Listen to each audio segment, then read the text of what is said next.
I think the main benefit of Welsh medium education is that it's a skill that opens doors. It's sort of giving them an opportunity that I feel I didn't quite have. Hopefully it'll give them an extra skill. And it'll be a really good life skill, and potentially for kind of job prospects in the future if we remain living in Wales. I think it's a real advantage. I've got friends who are dentists, surgeons, solicitors. They've all succeeded equally as they might have if they'd gone to an English school. Several of my nieces have all gone through Welsh medium. One is working at one of the consulates. The other has just started medical at university in Bangor. For me, those were really present day examples of how well the education is and the possibilities. I think they say, you know, learning one or having bilingual upbringing can help you with other languages in the future, and that's always a key factor for anything. If they can pick up other languages easily, which I think they do. Children who learn a second language are more equipped then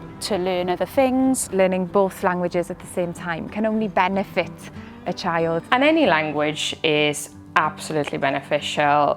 Coming from a really small country myself, I think the more languages they have in their baggage, the better, really. A second language we think is very, very beneficial, but also to pick it up at such a young age is probably the one thing we wanted to do. What we didn't want to do is try and introduce a second language further down the line, which I really struggled with. I had always just wished I'd learned at a younger age. Learning languages from an early age will hopefully benefit that child or children and the family in the future as well. I'm not fluent in Welsh, I'm just kind of learning with them really, which is a nice opportunity. Great for our learning, so brilliant. Why wouldn't we benefit from that in the future?